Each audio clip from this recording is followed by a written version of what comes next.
کہتے ہیں کہ ایک طوطا اور طوطی کا گزر ایک ویرانے سے ہوا۔ ویرانی دیکھ کر طوطی نے طوطے سے پوچھا، یہ کس قدر ویران گاؤں ہے؟ طوطے نے جواب دیا، لگتا ہے یہاں سے کسی الو کا گزر ہوا ہے۔ جس وقت طوطا اور طوطی آپس میں باتیں کر رہے تھے، عین اسی لمحے ایک الو بھی وہاں سے گزر رہا تھا۔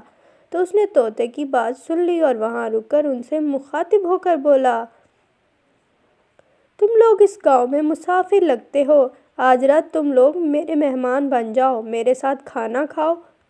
الو کی محبت بھری دعوت سے طوطی اور طوطا انکار نہ کر سکے اور انہوں نے الو کی دعوت قبول کر لی۔ کھانا کھا کر جب انہوں نے رخصت ہونے کی اجازت چاہی تو الو نے طوطی کا ہاتھ پکڑ لیا اور کہا، تم کہاں جا رہی ہو؟ طوطی پریشان ہو کر بولی، یہ کوئی پوچھنے کی بات ہے؟ میں اپنے خاوند کے ساتھ واپس جا رہی ہوں۔ الو یہ سن کر ہنسا اور کہا، یہ تم کیا کہہ رہی ہو؟ تم میری بیوی ہو۔ اس پر طوطا اور طوطی الو پر جھپٹ پڑے اور گرما گرمی شروع ہو گئی۔ دونوں میں جب بحث و تکرار زیادہ بڑھی تو الو نے طوطے کے سامنے ایک تجویز پیش کرتے ہوئے کہا، ایسا کرتے ہیں کہ ہم تینوں عدالت چلتے ہیں اور اپنا مقدمہ قاضی کے سامنے پیش کرتے ہیں۔ قاضی جو فیصلہ کرے گا وہ ہمیں قبول ہوگا۔ الو کی بات سن کر طوطا اور طوطی مان گئے اور تینوں قاضی کی عدالت میں پیش ہوئے۔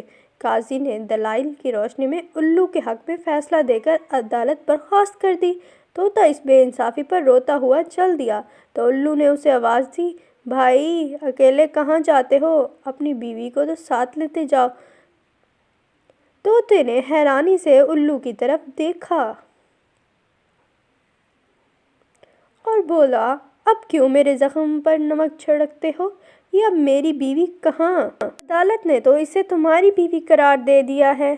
الو نے طوطے کی بات سن کر نرمی سے بولا، نہیں دوست، یہ میری نہیں بلکہ تمہاری بیوی ہے۔